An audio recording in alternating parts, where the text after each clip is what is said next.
Action. Is that how we're starting? That's my mic check. Mic check. Mic check. One, two. Oh shit. Welcome back, GQZ fans, aka our 22 subscribers. 22 for now. 22 for That's now. not Yeah. bad, man. That's our audience for now, but somebody will pick up on this. Maybe some people. No, depending on the views. I don't know. Do you actually get to see who the people are who's subscribed to? Yeah, there's a thing that you do, right, Dan? It's not like some robots. These aren't some like No, they're legit. Oh. Because like there was that thing where you check who. I subscribe. Could be.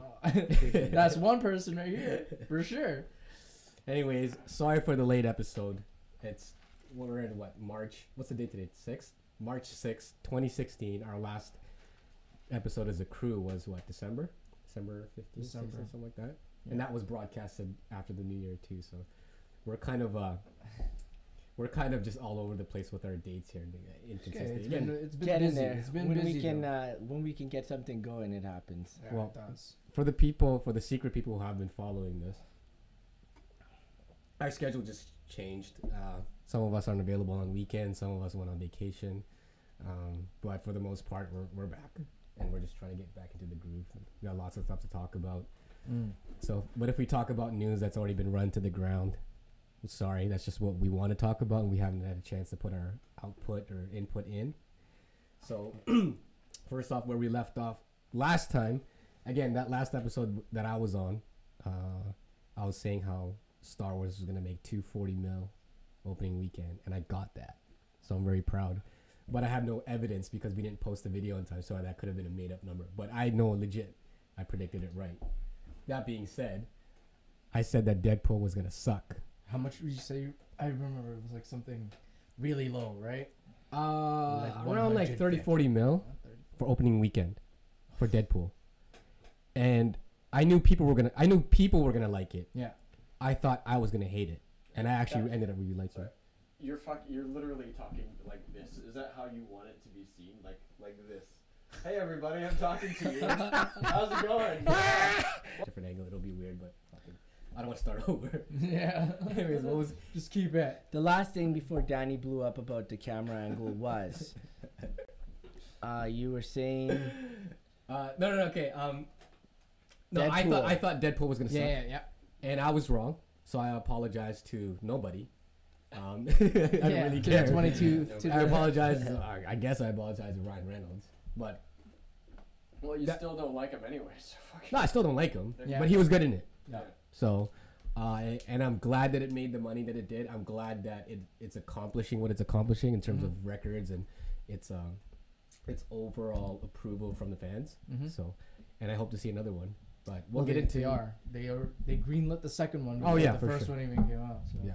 That's how much kind of steam is behind It was a it. good story. Yeah, It was a good we'll get story. into where to go from there in terms of R-rated movies in general. But I just wanted to address that. I was right about Star Wars, wrong about Deadpool, but we're in March 2016 now. We got Batman v Superman coming up, so we'll see what happens with that. But anything you guys want to say? Correction needs to be made. One of the past episodes, I had mentioned a UFC fight that kind of was the pinnacle of the UFC getting to what it is today. And that fight was between Bonner and Forrest Griffith, not Franklin. It's just been eating away at me, so sorry, everybody. I've lost sleep over this. Yeah, I literally have. I'm lying there at night. I'm like, tossing and oh man, I can't live with Forrest myself. Griffith. I need to rectify this.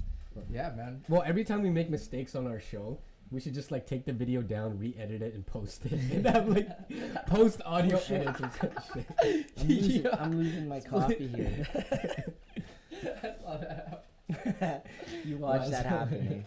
Anyways, our guest, well, not really our guest, but our friend of the show, our frequent collaborator, your third time appearance on the show, Jonas De La Cruz. Hi, So guys. he's gonna be our, I guess, occasional anchor for when we did the third. But whenever you're always welcome to the show. Thank you, brother. Thank you. Round of applause. Yeah. That's when you cue that Cue applause. We need that sitcom applause. Yeah. The laugh track. We need a laugh track. We should get a laugh track. Yeah. We say lame shit that falls flat. Yeah. Danny, cue laugh track. We could do laugh track and post edit. Yeah, That's dope. But what happens when we go live? Oh, we can still do a live lap. We'll have to track, have you know? sound bites and shit. Yeah. Oh yeah, for sure. It should have the We'll get all that DJ together. track. If we go live, we're gonna have to go a little higher in the production value. Yeah, for sure. Look with Green anything. screens, or like I said before, this show will get better. My work is now designated or based in Vancouver, so I'll be a little bit more consistent. Whether we have a full crew or it's just me or Zam or me and Danny or me and Jonas, don't matter. We'll get as many episodes as possible so we can build up our 20 subscribers to about 50.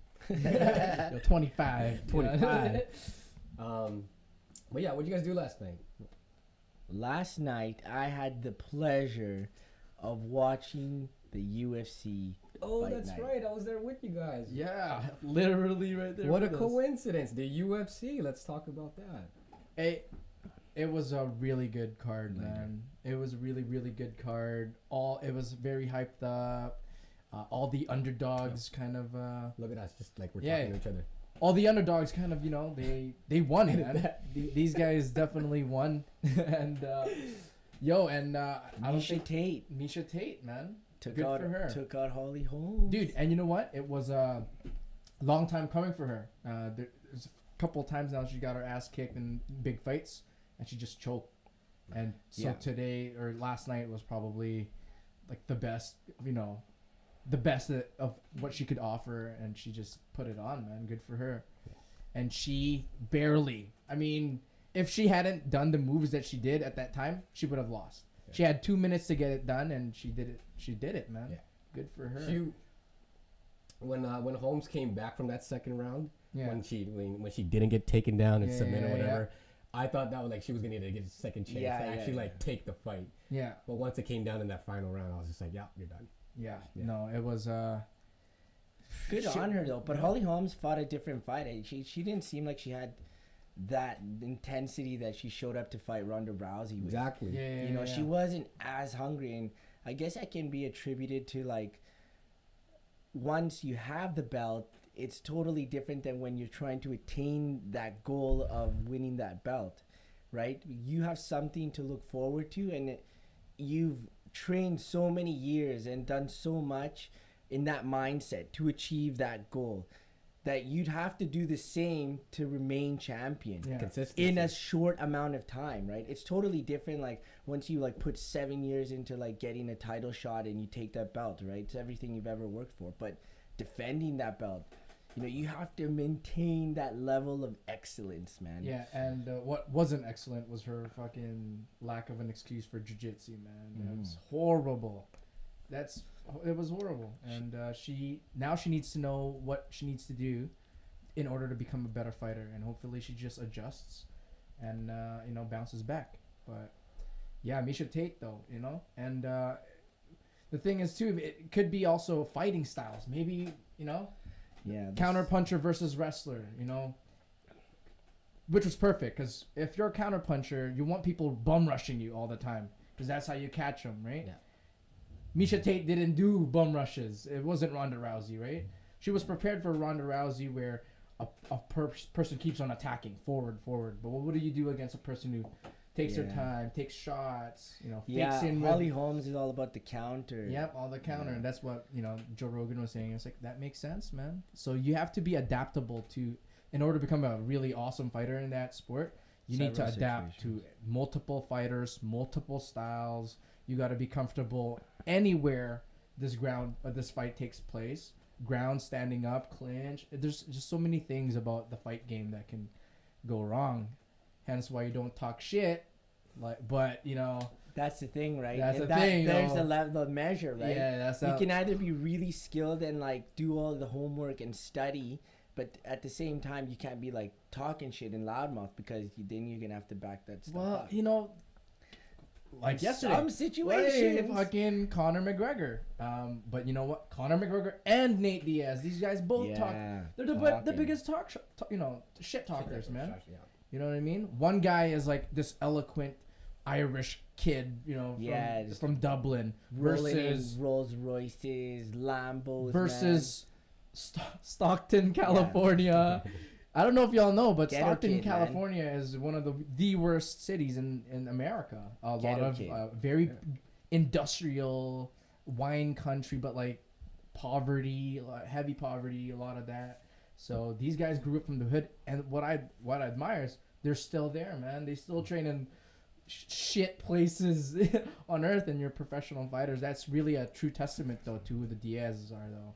Like they're just real. They're just real, man. They don't fighters, man. Fighters. And fighters are different. It's I got a question though, because I don't really apologize to all the UFC fans. I don't really follow UFC religiously like most, like you guys and most people watching this, etc. Yeah. So how does that work? Like, Ronda Rousey, when is she gonna get her title shot against Misha? Okay, now it becomes a problem for management and matchmakers. The fighters basically just I'm sure Ronda wants her shit back, but she has to do. She's the number one contender right now. Yeah, for the title shot.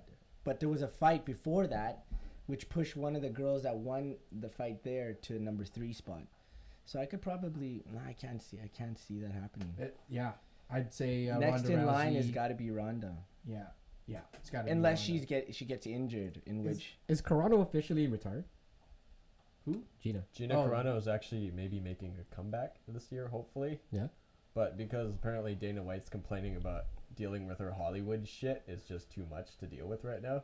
Because her managers are all Hollywood people versus actual UFC people. UFC agents. For sure, man. Crazy. She should just stick to acting. All those girls should. Yeah, but Carano sucks at acting. Yeah, she does. She did what? Haywire? She was dubbed the whole time. I mean, she wasn't bad in Deadpool. She's nice to look at in tight pants, swinging her legs around and stuff. But other than that, if you need like a physical, like action star for women, she'd be good to go. But she's can't like really the hold down Arnold dialogue, Schwarzenegger and now of like women. No, I wouldn't say Arnold. You give her a couple of lines and then you can just you watch see her doing a drama. No. She's like the Keanu of females. Keanu's versatile though. Like she can, he can. No, he's not versatile. He's one of my favorite actors. One of my favorite actors. But you like him in action. He's roles. like I was talking to Danny about this before. He's a lovable bad actor. Okay, I can see that. Schwarzenegger's not a lovable bad actor. He's just a straight up. He's an action guy. So they're not known for their acting. They're known for their action stunts and their one-liners. How about Stallone?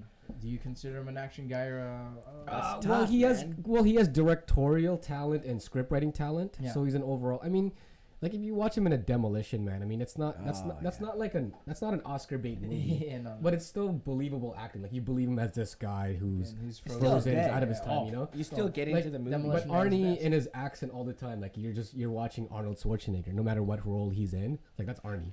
Sylvester Stallone in the end, that's a Demolition Man. That's the cliffhanger guy. That's the guy in Daylight. Like you know what I mean? Like he's Rocky. Like he is what he is. He's Rambo. Yeah. How do you, I guess you can never shake those iconic identities from those movies that are just like blockbusters, man. And classics. They're classics. So it's hard to like go the rest of your life with ever not hearing about it. Yeah, like Arnold's always gonna be the Terminator, man, because he is. Stallone will always be Balboa. Well, Rocky, Rambo. Well, the thing about the action star, Rambo was fucking nuts, man. Rambo was legit. You won't believe. And even the last one he did when he's old, he's still ripped as fuck. Oh, dude, I remember watching that. It's good to watch. Well, when you compare Arnold and Stallone, like Stallone, if he tried and he wrote, his lines or whatever you give him, he can act. Right? Yeah. He can still be bad and give bad lines or whatever. Yeah. But he can act. Like, he's got range. Like, look at him in Creed. Yeah. He's still got it. Yeah. But Arnie can never have range. I mean, he did that movie that nobody saw. What was it? Maggie? I haven't seen it, but I heard he's good in it. Yeah. And sometimes when he has his non-action moments, when he's like playing a dad or something like that, like say Jingle All the Way or whatever. Yeah. Like he can still be like, okay, he's a lovable dad, but he doesn't have like range. Like the Austrian accent will just never. Well, that's the thing. Like, no matter what, he's king of the one-liners, hands down. Oh, 100%. King of the one-liners. Stallone, this guy, he wasn't like a classically trained actor, man. This guy was Mr. Olympia. Yeah, he was a bodybuilder, man. It's like, you look good, we're going to put you in movies. Yeah, you're Conan, the barbarian. We need the biggest guy we can find right now. Yeah, like, have you guys heard about that guy from Game of Thrones? How he Oh yeah, the He mountain. broke some crazy 1,000-year record of bench pressing something over his Which head. guy? And Game of Thrones? yeah, there's this Mountain. guy called the Mountain. He's this freak of a. What's his name? Let's look him up. He's from Iceland, bro. Yeah, Game of Thrones. Game of mountain. Thrones. Mountain. The He's called the Mountain. Mountain. The mountain. That's just his name. Yeah, that's. He's what they call him. in like strongman competitions and all that stuff. And I saw this Vice documentary on Iceland, by the way, and how they're just pumping out these strongman guys, and how it's called Iceland, land of the giants, and because all these guys are just yoked and just do crazy strength thing, like taking tree logs and fucking launching it over their heads. Yeah, like, yeah, yeah. crazy. Gregor, you know? Gregor Clegane. Yeah, he fought him. Well, Who fought sparred him? McGregor was fighting around with the Mountain. No, Yeah, not yeah. Mick Gregor. His name is Gregor. Oh, Gregor. Gregor. No, I Clegane. saw that clip. I saw that clip. Yeah. They're in some training gym, Yeah. and they're just It's messing SBG, around. yeah. But yeah, he's If he like wanted to, he could have just tossed him. But anyways, back to McGregor Yeah, and McGregor. though. Diaz. Yo, I mean, yeah. Sorry, we got Well, totally. who's got the next spot for next month against Diaz? Who's contending? Well, see, that's the thing. That now it's negotiations time, right? What this Time to camp So it's make- never want- actually planned ahead, right? No, like it's no, no. only a couple Because weeks. now, from yeah, notice. that's why they said yesterday was like it was kind of a messed up day for UFC, because UFC's hyping up McGregor to be this unstoppable guy, and they know that they can sell That you know, image. fight. Heck, they were thinking about GSP versus McGregor at UFC 200, or all these little rumors. But now, well, you just come off a loss from Nate Diaz. Well, you got to reassess some things. Now, do you go back down to your 145-pound belt, where this guy, everyone is so happy that this guy lost. All the guy he beat for the belt was like, "Yo, UFC 200, you and me, man. There's no way you can say no. Like And your you- Cinderella story's over." And you know what a loss does? It exposes your weaknesses, man. Yeah, Now yeah. all those motherfuckers at 145 are gonna study tape, Yeah. and they're gonna pick McGregor apart. Can we talk about the post interview just real quick? Yeah. Nate Diaz, what did he say? Like, what do you got to? Joe Rogan asked him, like, did anything about this fight surprise you? No, he's like, no, all no, I gotta say is, I ain't surprised, motherfuckers, or some shit like that. Yeah, Like, yeah, what- yeah, I ain't yeah. surprised, That was his motherfuckers. answer. No, he goes, you just shook the entire world. So Are you surprised? I He don't even know what says he I'm not in the best shape, and I just beat Yeah, McGregor. yeah. And he That's what goes, saying. What I noticed though is like we talked about this last time when I saw when Nate was getting the upper hand, he was still dazed. He was landing his shot, but he was dazed, and it was almost like Connor was not blocking properly. Like, yeah, he was landing, but then You know why? he had Because no ferocity right to fight before back. that barrage of punches starts, McGregor hits him, and then Nate Diaz hits him twice, and that kind of made McGregor stumble a bit. And then from there, he was dizzy, he was dazed, and then that's when Diaz started throwing up the middle finger or whatever, and just Started hitting him throwing him again, in, man. It's like, yeah, "Slap, man, the bam, slow motion bam." was like boom boom, and he was like Yeah, this, yeah. It's like, I'm hitting you, bro. I'm hitting you, bam, bam. And if you What actually, about What? the slaps? oh, dude, they were playing background. He slapped him 4 times, man. Like open fist. He just pop, bitch slap a human being. Yeah, while yeah. At punching that him. point, you're really being disrespectful and like toying with him. Well, man. see, that's now at that point where you get slapped. Like maybe the 3rd time, where McGregor's probably like, this may have been a very bad choice. yeah. Like, because he's fighting 25 pounds heavier than what he normally does. So that's why what they were saying is like, yeah, you've knocked out all just average sized human beings, man. What are you gonna do when you're against a 170 pound man who can hit too? And I think McGregor was saying how he was because usually when he hits that left hand, people go to sleep in 145 pounds. Yeah, no one can take that left hand. How much does Diaz weigh again? They fought at 170, 170. 168, so he climbed up quite a bit.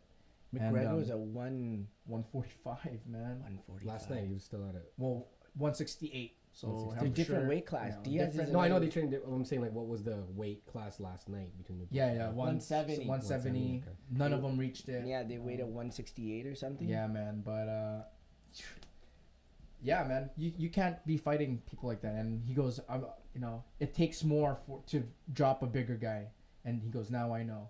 Now he'll adjust, do whatever. He took it like a G though. Good for McGregor. Very professional. Any loss should be humbling. If it's not, you're not learning from it. Can you guys just imagine what happens out? Because obviously they have to show class and like shake the guy's hand. But can you imagine them in the locker room just smashing lockers, breaking chairs, like fucking Dean Portman when he got thrown out of the Mighty Ducks too. When Jose Aldo lost, he was just crying, man. He was crying and for 45 minutes, and him and his team were just like it was like those fighters. It's like it's a heartbreaking thing where it's not even rage, it's just like sadness. Really? Like, yeah. When was this fight?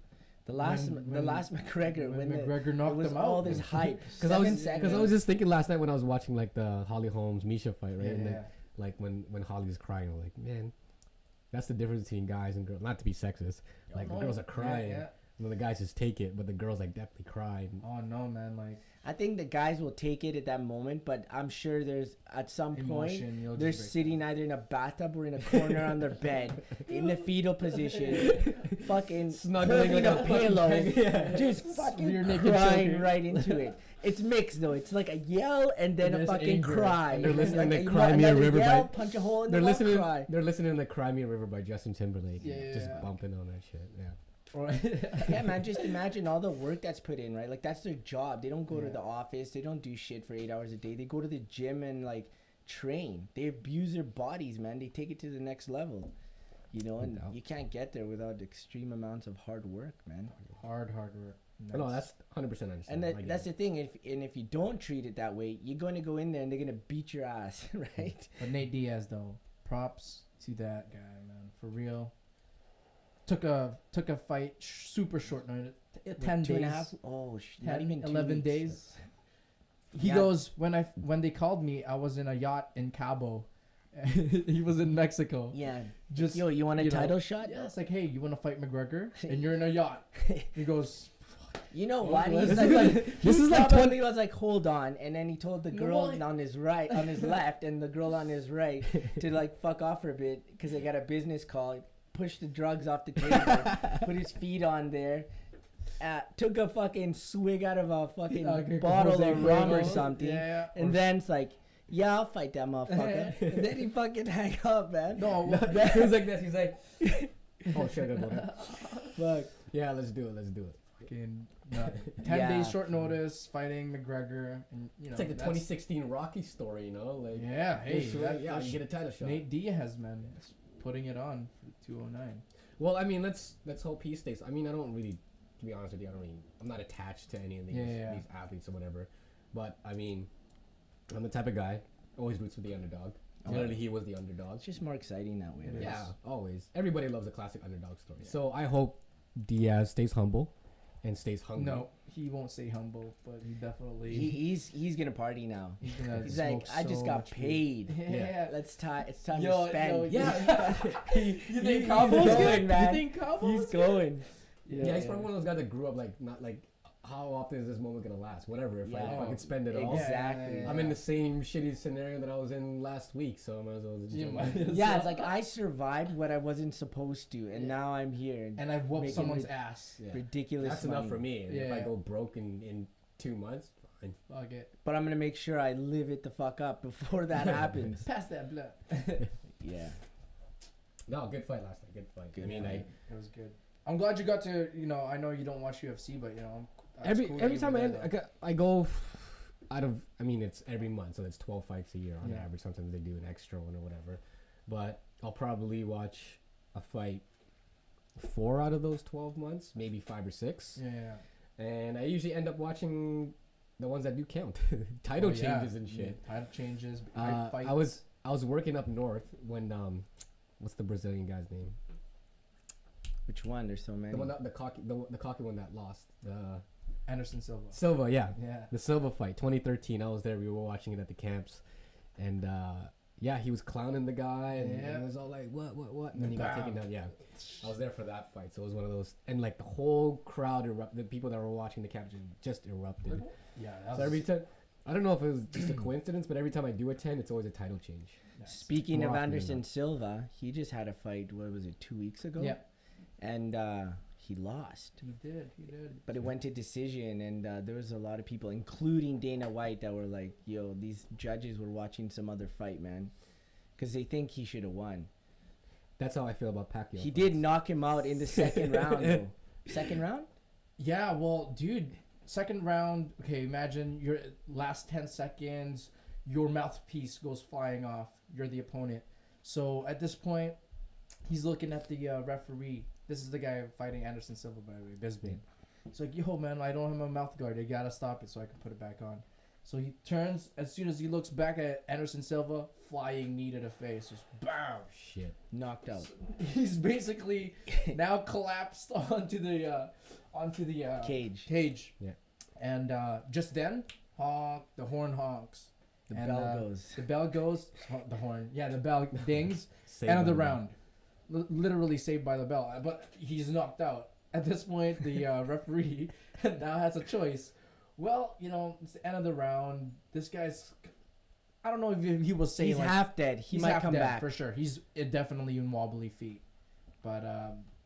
Do you think Silva was aware that he was pausing the fight to get his... Silva thought he won. So he thought he won. threw his hands up. So after that flying knee, he just like, woo, starts celebrating. No, I'm saying prior to the knee, the fact that he was stopping the referee to get Yeah, his he's- vodka. as a fighter, do you should think never... Silva was aware that... It doesn't even matter, but like the fight rule or the rule of the fight is you have to, you know, eyes at your opponent at all times, man. Remember how Floyd Mayweather got that, you know? Yeah. How, the hugging situation. Oh, and No, I remember bam! that. Yeah, I remember The that. same kind of deal. Cotto, right? You gotta have to have hands up, especially in UFC. There's so many things But no, but happening in a at once. situation like that, because the hug thing was different with Mayweather. So what do you Yeah. do? The fact that he has to like- get his mouth guard. Yeah, Is that that's a- the is that an thing. Like, exception as where an you- opponent, if you're Anderson Silva and you see that mouth guard fly, do you think like, okay, he's gotta put it back in, No. or do you No, think no, no, like, no, no, okay, no, I now can't. his mouth is exposed and I'm gonna fuck it up even more? No, because you were already fucking him up. Hence why this dude's mouthpiece flew off. No, but So you need I'm to- saying rules sake. Yeah. Is the fight not obligated to stop to get his mouth Yeah. guard, or what's the deal with that? What's the ruling on that? Yeah, I don't know about if the ruling is that you cannot continue the fight without, I've seen fights go on though without the mouthpiece, same but then here. they do end up stopping it and yeah, and putting and it back on. continuing Yeah, yeah. after they Usually put it when back if in. there's a stall, right? If there's like a neutral spot, just go time out. But if one guy is already kind of on a defense, you gotta let that shit. You can't just be stopping that yeah, in the that's middle. the thing. It's situational too, Yeah, yeah, right? yeah. That's like someone who's already There's seen just- yeah. blood and is ready to kill. But the guy's like, time out, man. I got my mouthpiece. I need to put that back on. No, man. You're in the Yeah, fight. yeah, Protect yourself, man. You gotta run away. But It's true. know. But I think that's why it went to decision and it was controversial. There's just too many what ifs, yeah, too right? many what ifs. Too many what ifs. Shit. That's a fight game. Saved by the Bell, though, eh? That was a great show. No, it's agreed. Saved by the bell. Where are those people now? I know that Slater guy. He's like the host of every other fucking dance He's like competition. He's the Latin Ryan Seacrest, man. Pretty much. Man. Yeah, he's like what 5'5" or something. Mario Short little Lopez? dude. No. Yeah, he's a tiny He's little guy, taller. man. I'll look it up right now. I get okay. He's not If over. I had to guess, 5'8", 5'9". I'm gonna say 5'8". 5'10". Oh, that would be our height, something like that. I'm 5'6", dude. There's Oh, no shit. way. There's no way He's Mario 5'6"? Lopez is my. Mm. Yeah. Damn. I'm gonna Google it right now. Let's do the hedge bet. It's like a random. Let's make a bet. Let's here. bet. How tall is Mario Lopez? What's the bet? I don't know. The loser has to suck the winner's dick. I don't know. Oh, yay! That sounds like a great bet. Let me jump right in that one. Yeah. Let's all agree with that. I think I gotta go now. Okay. Okay. I'm saying 5'10". 5'8". 5'8". 5'8". You're saying 5'9". So 8, 9, 10. I would say And the winner 5'5", but is 5'10". Right there. 5'10". yo, with shoes or no shoes? Either way, with shoes he'd be taller. Yeah. What? And you're guessing. So mine 10. Mine Yeah, but 5'10". 5'10", he That's- takes away the shoes. Now he's 5'8", bro, and I win. No, this is clearly that's without just- shoes. yeah. Whatever, the man. regular How height. is it clearly without shoes? Everybody gets measured without shoes. Shoes are all different sizes. Mario Lopez, if you hear this. I guess he's got to include that in his like actor profile and Yeah. shit. Right? Yeah, 5'10" with shoes. This is probably by far the most pointless game I've ever won in my life. Guessing Mario Lopez's height against my podcast buddies. Yeah. What about Maybe that should be a segment that we do. Like Guess the their audience tweets in randomly actress. live if we're live. Yeah. Guess how tall this person is, and we have to guess on the spot without looking at a laptop source or whatever. Yeah. And we have no studying prior to because we're getting tweeted live, and then we guess or whatever, and then we like look it up. How tall is the? We're talking about high school. We're talking about UFC essentially, right? But Yeah. Anyways, How about Kelly though? Huh? Kelly. Kelly from Saved by the Bell. Oh, Who was your favorite chick in that? that's the thing, man. At the time, Kelly was the obvious choice. Jessie was hotter but too tall. Yeah, that And when I look awkward back in tall. the clips, Kelly's the, Lisa had the best ass. Yeah, Lisa. Lisa That's the actually one had- everyone should have been going for. Lisa 'cause actually she's- had the best body, but then at the time, Yeah. Kelly didn't was the hot one. the fashion and just the way that they were exposed on the show, you don't really get to highlight. Unless Yeah, wearing they're all bathing common suits and shit. stereotypes, right? Yeah, so they would never really like. But I would watch episodes where I'm like, holy shit, she's got a good plump ass. Whereas Yeah. like Kelly and Jesse were more stock. And we were like 8 years old. Yeah, either way we get boners. Either way we get boners for them and shit. But and you look back because she's front and center. Kelly's front and center. So you're thinking she's the hot. yeah. But when you look back in as adult, Yeah. taking away the factor that Lisa, the real Lisa, like Larkboy, went crazy with bipolar or whatever. So you look back in the younger clips, she's actually probably the hotter one, in my opinion. But anyway, just to get off of Saved by the Bell, I want to talk about what we introed about earlier. What did you guys think of the Deadpool movie? Loved it, man. It was good, man. I love the storyline. It's like pretty cool. They went into depth, like you see the hardships of how to get or how he became Deadpool and whatnot. His love story and all that shit. It was pretty good.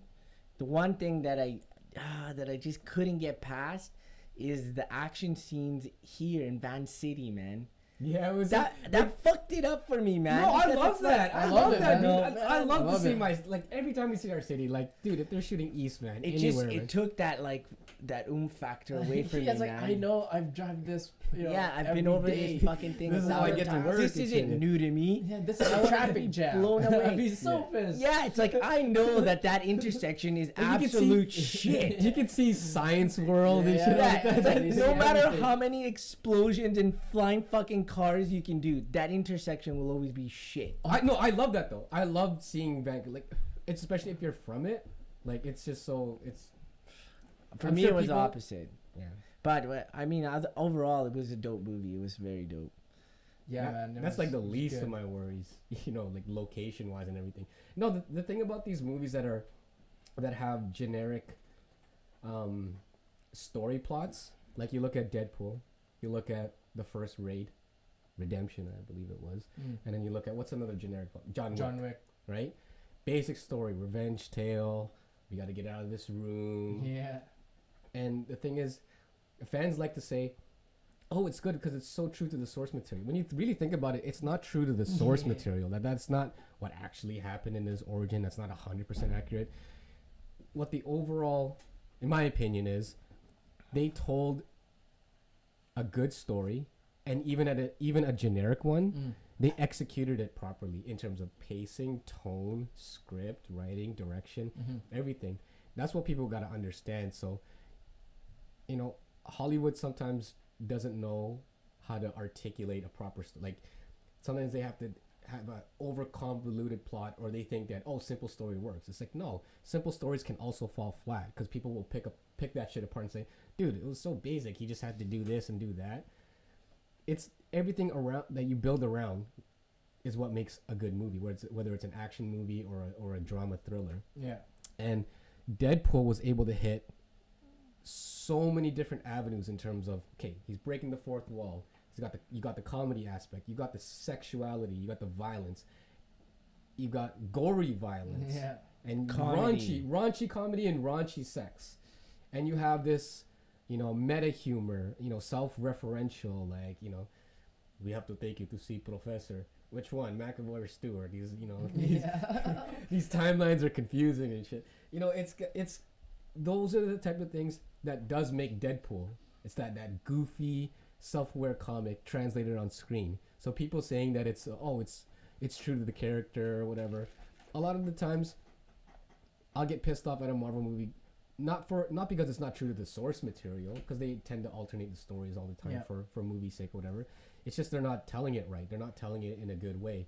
They were able to do that with Deadpool because they had the artistic freedom by having a smaller budget and just emphasizing And I the think- violence and the characteristics of Deadpool, not so much as his true origin Well, that's story. the thing, man. That's why Deadpool is so liked by a lot of people, because it's like he's so different from all these other Yeah. comic book characters who keep it clean or who don't. It's like Deadpool being a superhero and he's just like one of us, or like Yeah.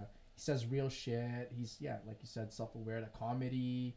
He's not afraid to poke fun. Versus here comes Captain America, who's Captain America or X-Men, even with their crazy storylines. And then here's this guy who's fucking spearing people with swords and doing some cutting off his own hand, and Colossus is there. I like how they The brought fact that he regenerates is Yeah. nuts, man. man. But that was messed up with the baby hand. That was weird. That was a man. funny joke though. It's like you might want to not look tonight because this is God.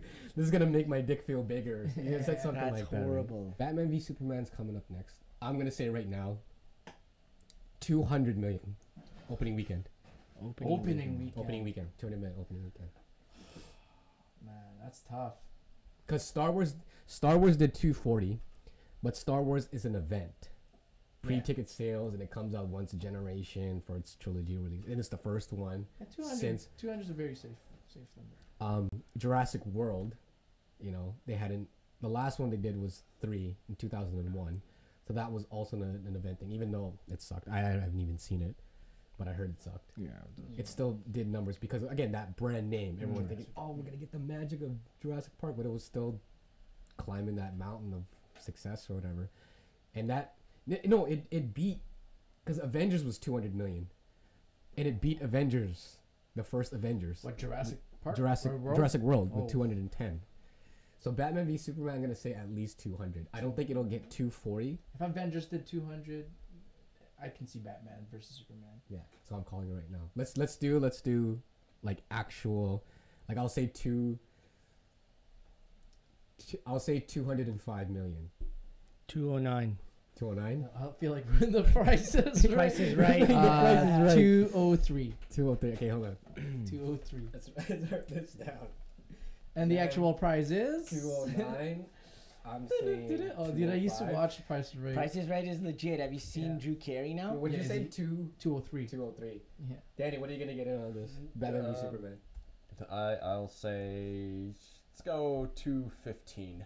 215. Okay. Highballing it. All right. Oh, hot All too. right. Yeah, go big, go home type of thing. All right, we'll see what it does. Okay, when is that fucking movie coming? 26. What day is that? Is that a Friday? Probably. So we'll probably shoot an episode. Yeah, that's a Friday. We'll probably end up shooting an episode on that Sunday of the 27th. And we'll probably have the numbers in by then, and we'll see. Right. So that's our little thing going on. But what else? What else comes after that? Civil War. Civil War. When Hold does on, that let's do come numbers. out? So Batman v Superman 206. Okay, Civil War. Civil War. Let's do opening numbers. What are you gonna say for Civil War opening weekend? 200. You think 203. it's gonna make less than Yeah. Batman v Superman, or right on the money? Yeah, 203. You're gonna say 203 again? No. You That's said me. 203. Okay, you said 206 for Batman v Superman. You're gonna say 203 for Civil War. What did the Avengers do? 200. What did the last Captain America do? Opening weekend. Fuck. Sorry. Like I'd say like 205. You're gonna say I was 205. gonna say 205. Ooh, this is a close one. He's gonna be. Cap didn't open too much, but it broke records for April release. One of those like One of that them. type of thing. 100. And it was really critically acclaimed, and it did overall great numbers for a Captain America movie, but it wasn't one of those things where it broke like overall opening weekend things. So knowing that this is Avengers 2.5, yeah. as Civil some people War, would say, pretty much. this is definitely gonna open stronger than so those numbers are pretty much irrelevant. Yeah. Civil War has a summer release too, no? Or no? May. Yeah. So it's they're targeting. So you're gonna stick with 205. Yeah. What about you? I wanna. What are we at right now so far? Civil War. Like the last guy that gets to gauge everyone else's numbers and fucking. 205. He's saying 205. He's yeah. saying 203. Okay. Opening weekend. Opening weekend. I'll go 200 on the mark. 200. Ooh. You guys, for the most part, most of you guys are saying, well, all three of you are saying that it's gonna make less than Batman v Superman. No, I say it's gonna make more.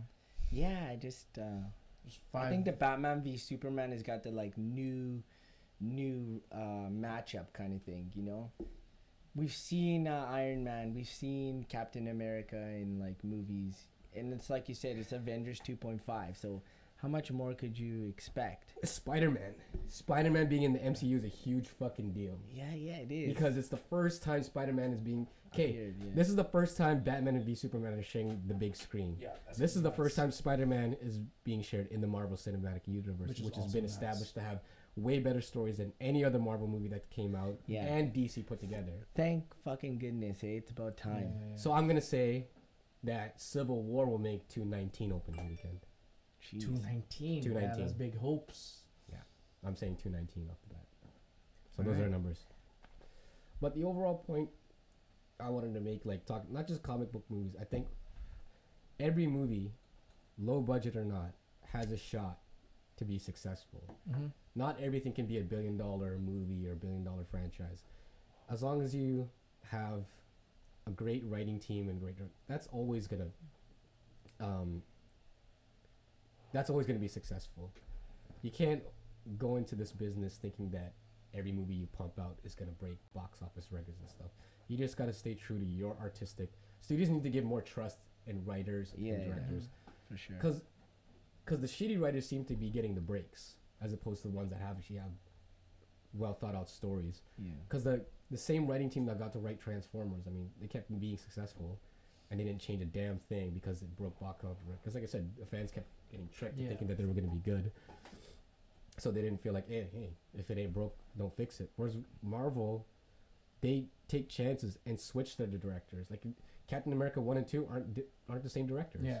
You know, same thing with Iron Man and Iron Man 2. They're not the same directors, not the same writers. They give each other chances to like, okay, who's got the better story, whatever. Mm-hmm. And movies need to, movies overall need to take, producers and directors and the industry as a whole needs to take that into account, whether you want to make a franchise or not. Tell a great story, or if you want to make mindless action, give us mindless action. Like, give us something to watch. Because essentially, if we own that movie on Blu-ray or whatever, we can, like porn, we can fast forward to the great scenes. Yeah. But if we're going to pay full admission for a ticket at a movie theater, and we're going to sit there for an hour and a half to 2 hours to 2.5 hours, give us something that we can stand watching. Yeah. Give us a great filler, Enjoyable.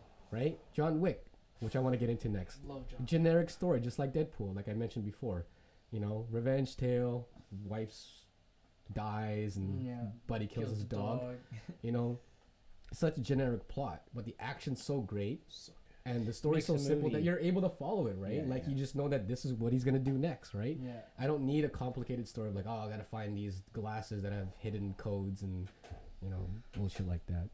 With that being said, like, someone look up, okay, I'll look it up when John Wick comes out.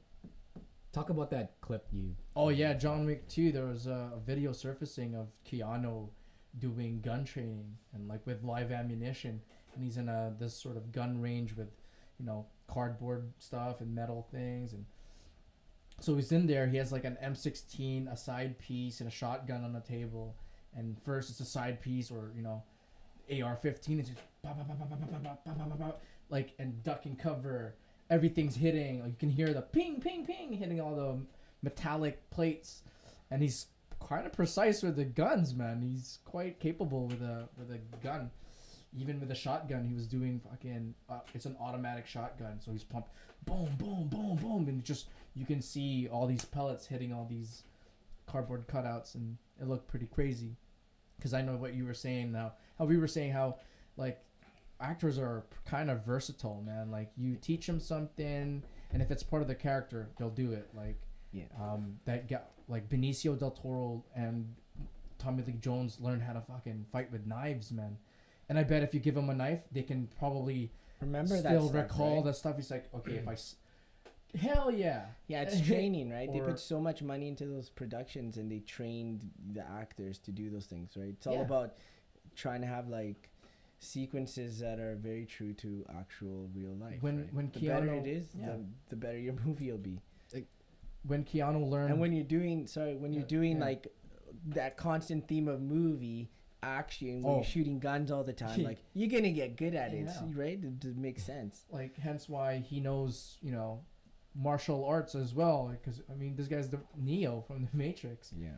So yeah, if you come at him with a straight right, I'm sure he can fuck you up somehow. And even the director, the Wachowskis, are like, this guy's, you know, even if it is movie karate, I mean, it's still kind of quite to par up to, like they were saying, Jet Li. Well, obviously, clearly not. Jet Li is a martial artist. Yeah. You know, but I'm just saying that actors are, yeah. If the Able world were to and fucking capable. end, you know, just give one a gun and Keanu can take care of the rest, you know. Yeah, pretty much. That I feel like that's another note that filmmakers and producers need to take note of in terms of a John Wick, because back in the golden age of action cinema, the things that made those movies great were that it was a spectacle. Explosions and the running jump from the explosion and the one-liners and the one man takes out an entire fleet of soldiers and stuff like that, and that worked for that time period. And till this day, you can make a movie like that as a throwback to those movies, and like, you know, fan service a market that wants to see mindless action, that doesn't want to think all the time and watch an Interstellar and like, oh, I gotta pay attention for 2.5 hours. Some people do want to entertain. The problem is when you take intellectual properties like a Marvel movie or something like that and ruin it, then it becomes personal, because we don't want to see cheesiness, we don't want to see one-liners, we don't want to see bad stories told to these characters that we care about. But you have free range to do that with a John Wick or a Taken, you know, with Liam Neeson. Yeah. And the things that make John Wick great is, like I said, the story is very basic, and the action, like you said, is very practical. You know, yes, some of the times when I go back and watch John Wick, the blood squibs, the digital blood squibs are fairly obvious, but the overall execution of the headshots and the fighting combinations with the gun, like they called it gung fu, like that style, is so captivating that, you know, we've evolved from 90s action in terms of like this ordinary man can take out whatever, you know, a whole crew of bad guys overnight, right? Like this is a man where they set it up so good in the first movie where they're like, I heard you know, hit my son. It's like, can I ask why? He stole John Wick's car and, you know, he killed his dog. And the boss of the Russian mafia is just like, oh, hangs up. You know what I mean? Like, we don't need an origin story of like, they just say like, oh my God, John Wick. Oh no. Like, I can see why you punched my son. Exactly. So they just, and then he proceeds to beat his son. Yeah, exactly. It's like, you He just killed favors us. his son over his, and that's the thing that makes this movie great. Like, you don't need to tell us too much about John Wick. You just need to say, this guy's a badass. Yeah. And Super badass. if you fuck with him, you're dead. And that's it. And that's all he gave us. Like, every time he was in a gunfight or a kung fu fight, he's delivering that. And that's what makes the movie great. I don't need to see him being thrown through a window or blowing up a building or having a 50-car pileup and stuff like that. I just need to see him kick crazy ass and make it believable. Yeah. That's the thing that makes actors like Keanu Reeves great, is because, number one, he trains for it. And for the most part, whenever an actor is put through, you know, extensive training for an action part, you know, a lot of the times you don't really believe it.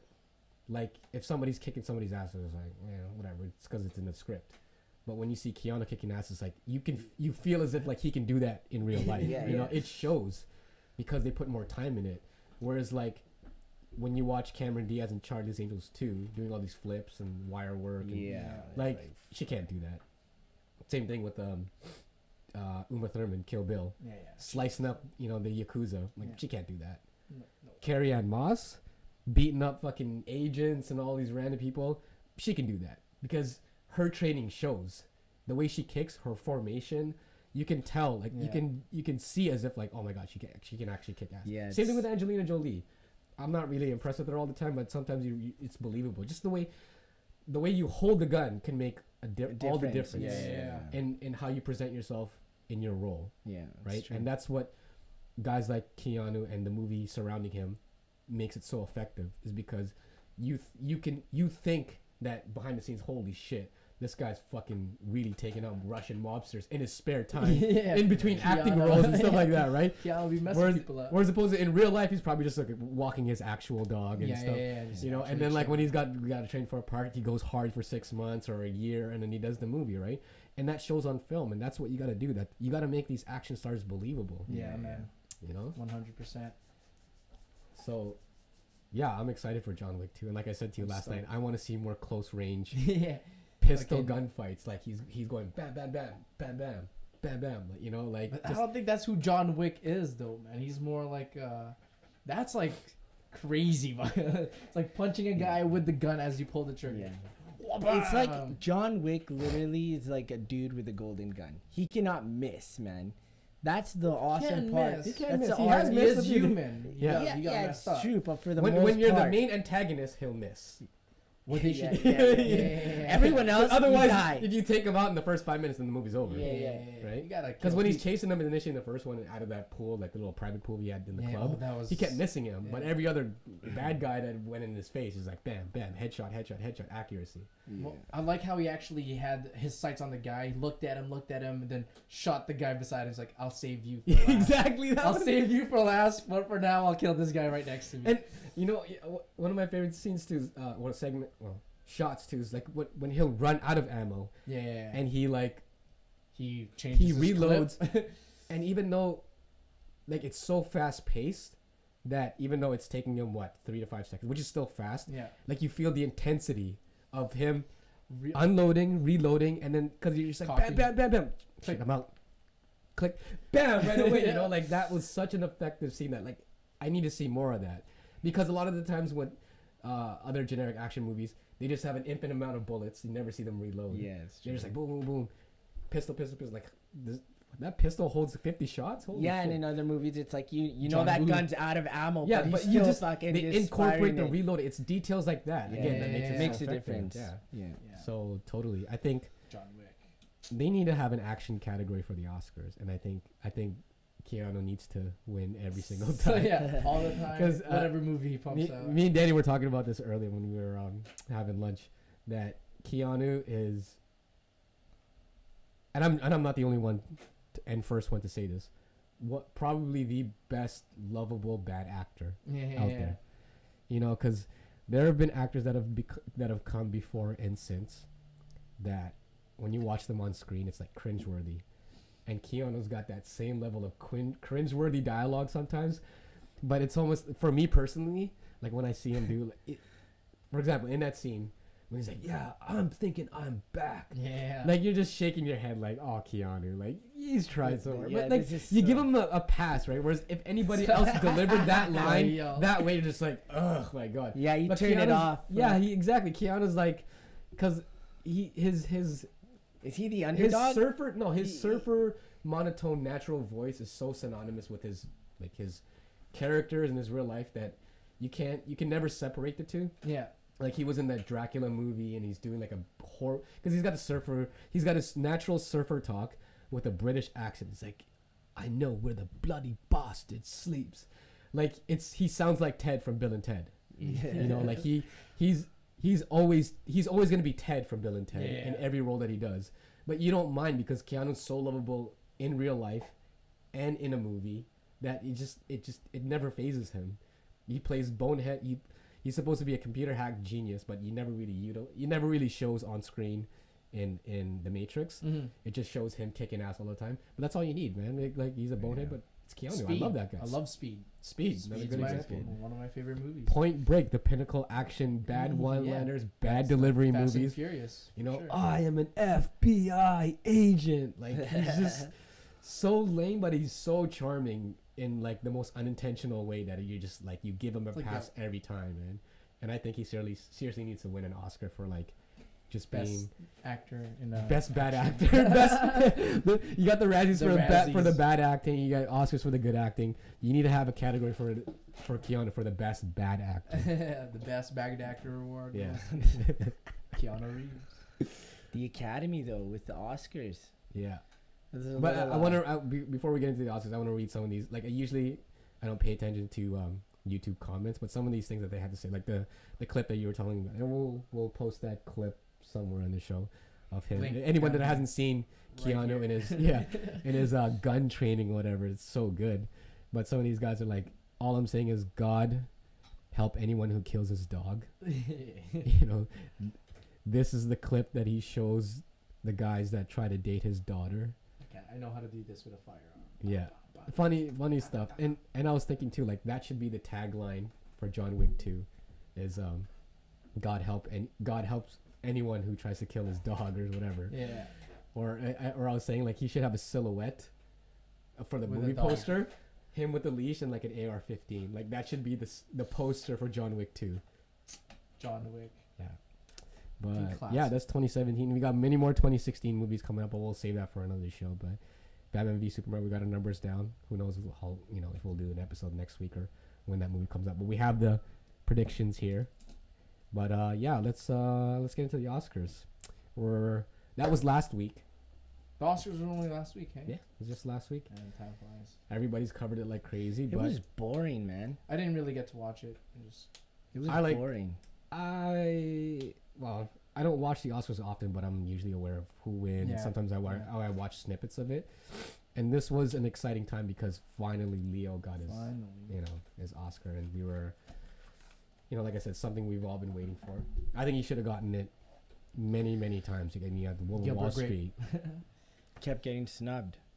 But I don't know. Did it take away from this whole moment? So many times snubbed, and now everyone's kind of like, because of the media exposure on that and how he's been getting snubbed, did it take away from when he actually did win?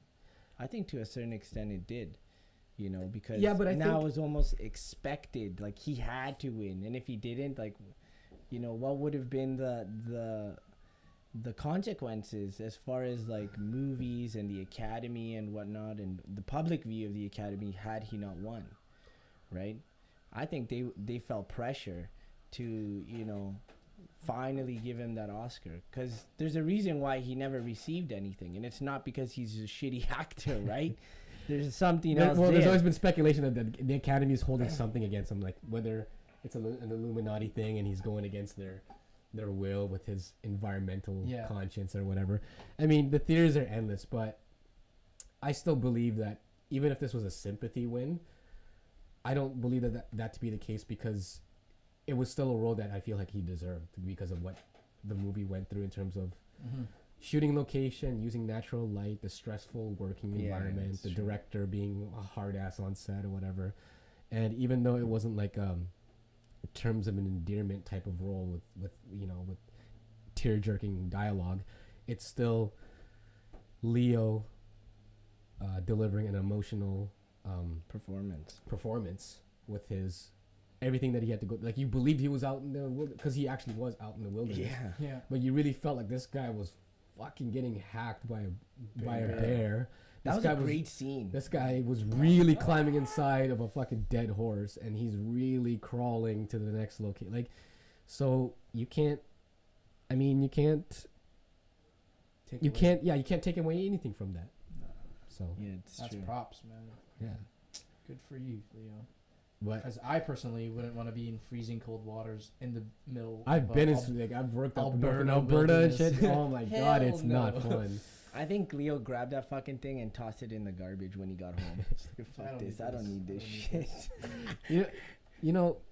It's funny, like you mentioned Gilbert Grape, his role in that, and what was that? What's that line from Robert Downey Jr. Tropic Thunder? You never go full retard. Yeah. That's actually a performance where I feel like the one performance where an actor went full retard, and excuse us for all the backlash we're gonna get for the R or whatever.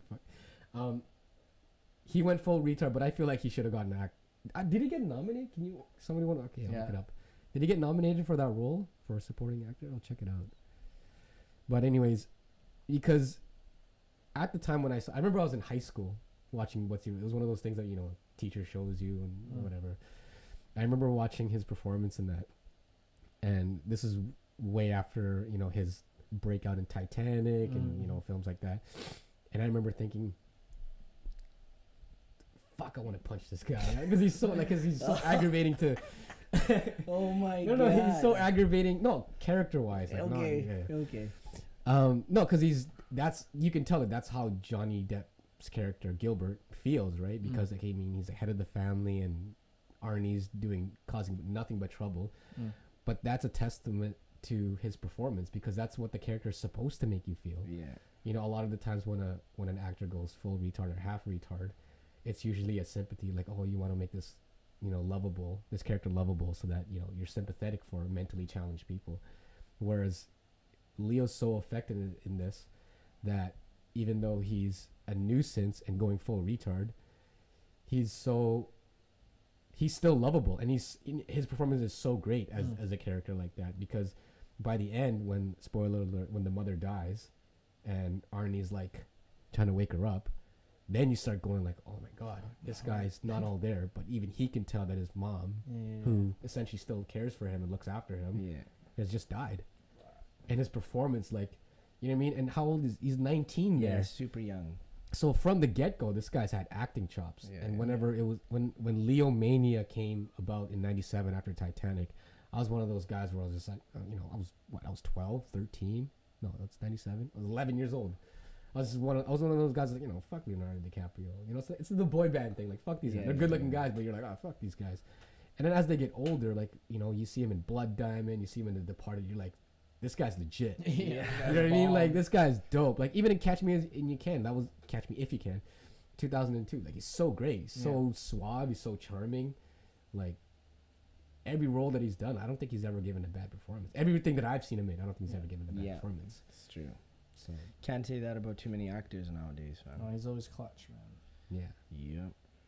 He's always clutch. I wonder what his next project's gonna be. Interesting. Let's look it up. Let's see what he's got on I there. heard Scarface is coming up. Scarface remake? Scarface. Yeah, with that Leo? I heard something like that. There's Is no there way. any truth in this? There's no way no one should make remake. I'm gonna see what it is up. I mean, but if anyone's gonna make the remake, you know, why not? You know. Leo, right? Leo with the Cuban accent? That might actually be pretty interesting, man. He's done South African. He'd be such a dope badass. Dude, he's actually pretty good. Like, he nails the Boston accent. He nails a New York accent.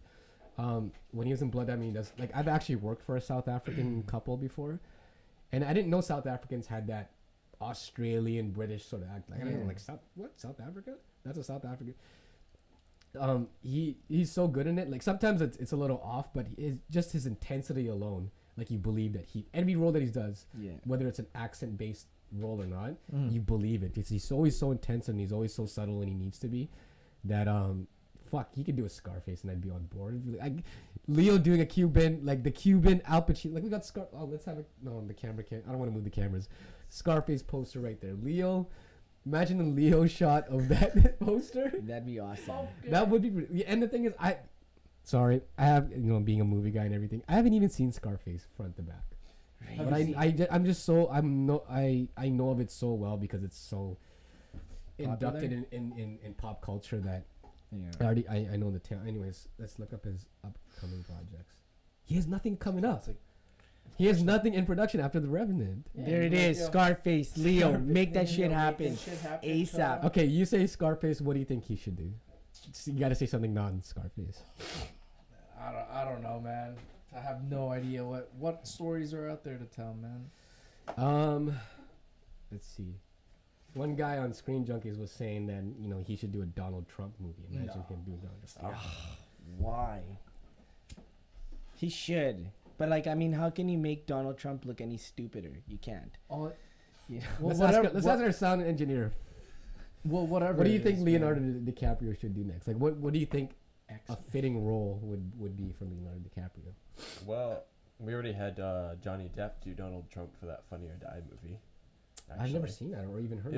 It was like a full length. It was a joke movie, but he plays Donald Trump in like a full length movie. That like hit the internet by storm. Leonardo DiCaprio, fuck, he's got so much range. Exactly. Like, what do you think? Like fictional or real? Anything. By you know, I want docudrama. I I want wanna- to see him with Christopher Nolan again. I think those Chris guys Nolan. make. I'd wanna just to challenge him, have him do blackface, but like authentic, like Martin Like Luther a King. legitimate Robert Downey from Tropic Thunder. But like, Like, like with his Leonardo- acting range, like Martin Luther King, starring Leonardo DiCaprio as Martin Luther King, and like, and see how, or like fucking, Dude, I'm on board for Leonardo DiCaprio blackface. right? I mean, we're in a society now where that's such a taboo thing to do. I mean, it was very frowned upon and very offensive. But the fact that it's Leo, saying this from a non-black perspective, I would find interest in that. That'd be pretty. I don't think the black people. Well, fuck. No, unless he has a lot of black fans, I think they'd be like, yeah, They'd be like, whatever. man, it's Because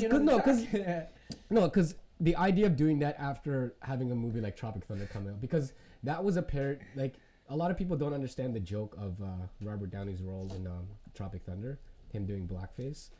Yeah, it was a parody of all the actors that go through extensive body and thing and blackface, everything combined, like going through such depths, surgery, and for a role that this was supposed to be like a parody. Yeah, exactly, like you said, a parody of it, an exaggeration, almost meta humor of like this is how method actors, do, and this is how low an actor will steep. Yeah. And this is how racist Hollywood would be. Instead of casting an actual black actor, they'll get a really good actor and make him black. Yeah.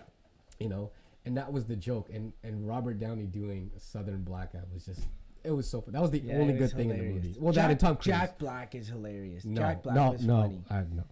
Jack Black is I love his physical comedy. Yeah. He's hands on. I'm shaking my head. He's just a fucking weirdo, man. Yeah, That's I'm shaking my hilarious. head. Yeah. I'm He's shaking my head. hilarious. I like Hilarious. Jack Black as a person, as a comedian. I liked him in School of Rock, but he's good in Kung Fu Panda. no, what's that movie? Airborne. Well, he has a small role in that. But Jack Black in Tropic Thunder, that was one of the worst parts of the movie. I found him extremely hilarious, man. Well, he's supposed to play, also an exaggeration of a drug addict Hollywood star. Yeah. But he was way too over the top that it just took me out of the movie. Because he was so outrageous that it felt like he wasn't even a drug addict. yeah, Because drug addicts behave a certain way. And he was such a caricature of it that it's almost like he doesn't even know how. This is how he thinks a drug addict actor acts. Right. Yeah, you can tell. But mind you, it was Tropic Thunder. Yeah. It's a ridiculous movie altogether. Yeah. Right? It's fucking stupid. But what about Ben Stiller when he does the that Simple Jack. Simple Jack. Simple skit? Jack. That too was also a commentary on how actors, like Forrest Gump, Yeah. Rain Man and everything. Even what's that movie with Cuba Gooding? Radio. Yeah. And I am saying like that another thing that actors will stoop to, like I'll play a mentally challenged person to tear jerk an audience to give them the Oscar. That was a spoof on how low actors will stoop to grab that golden statue. Jesus. And he played it right. Like that was a statement, and they weren't trying to offend mentally challenged people. Yeah. They were trying to show that this is how ridiculous Hollywood is. Yeah. We award people for we clap our hands at somebody playing a mentally challenged person, that we as audience members that participate in that sort of Well, I like how they poke fun of everyone, whether it's studio executives, Yeah, with, Tom Cruise, Tom yeah. Cruise, who are like that.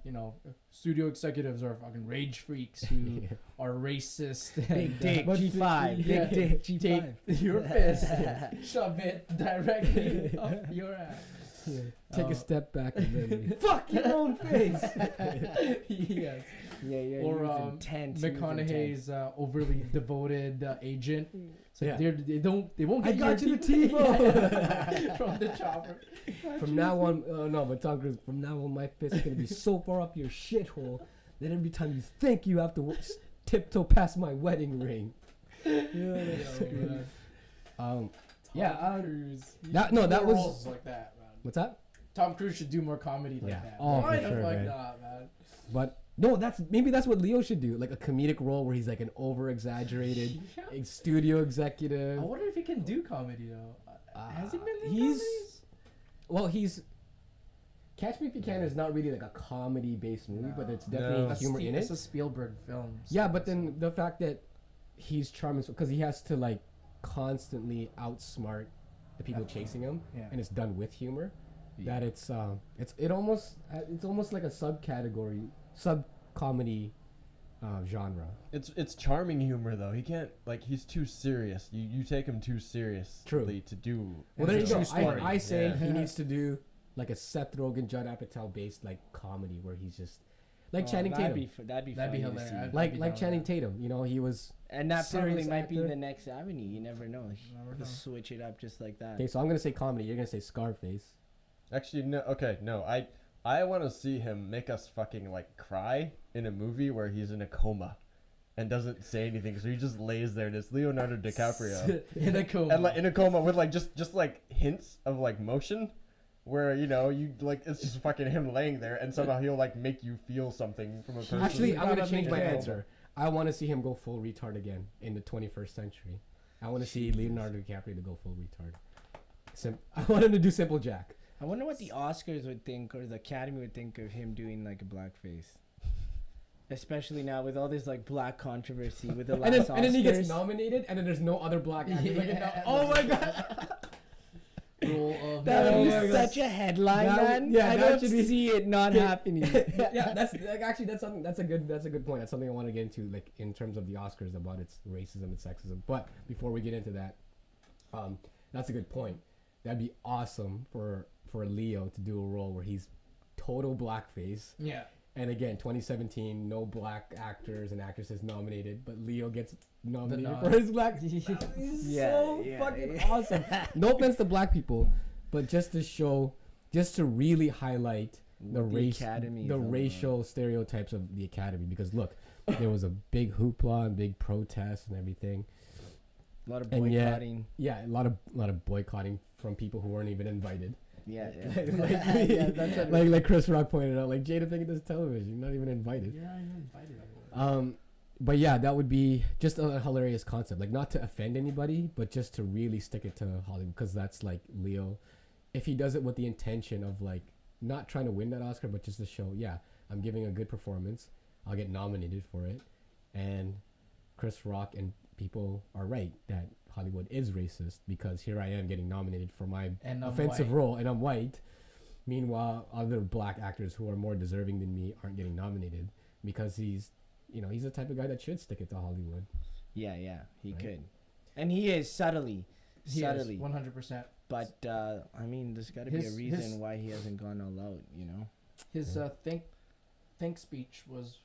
you speech was all literally a plug for like environmentalism, right?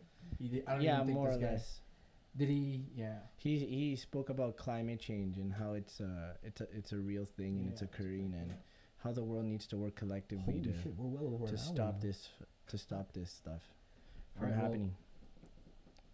What's your guys' take? Okay, because before we wrap this up,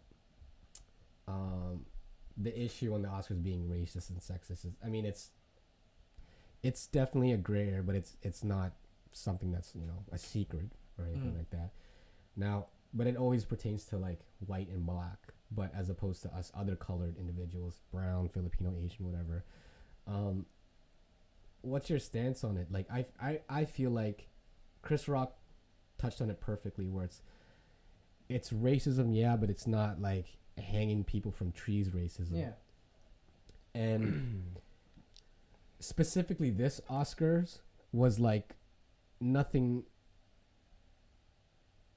I feel like, yes, there weren't any nominations, but at the same time there weren't any performances that deserved it. That's what I was thinking, really. But the bigger issue is they weren't given the chance to get a good performance.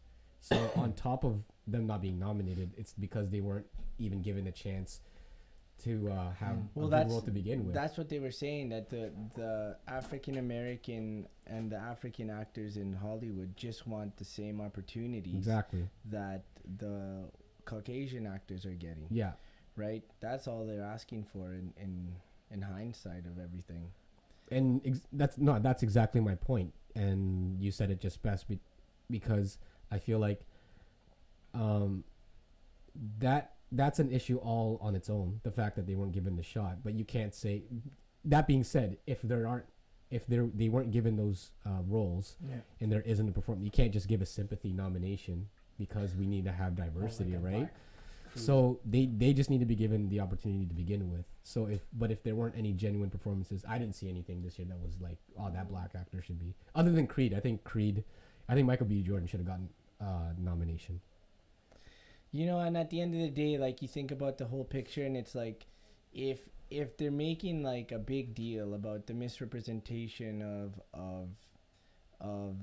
the opportunities presented to the black community in Hollywood, you know, at a gala event where they give you a fucking golden statue, you know what I mean? There's so much money and production put into this. And then, you know, you go another state to the south and they're shooting black people on the streets, man. And you're just kind of like, how can I feel sympathetic to this cause when there's real shit happening? And here I have Will Smith and Jada Pinkett crying because there's not opportunities for black people to make fucking millions of dollars doing roles in Hollywood. Yeah, it's like, fuck, exactly. They're getting 20 million a flick, and they're getting 10. Like you said, we should have gotten mad at Will Smith for getting 20 million for Wild Wild West. I mean, that's a good point right there. Like, we're still getting, at the end of the day, you guys are still getting your paychecks and everything.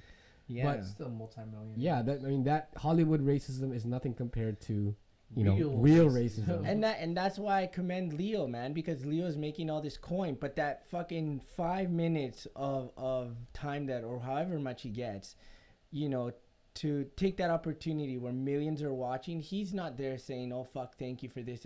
He's talking about real shit, man. Exactly. Real shit that's happening.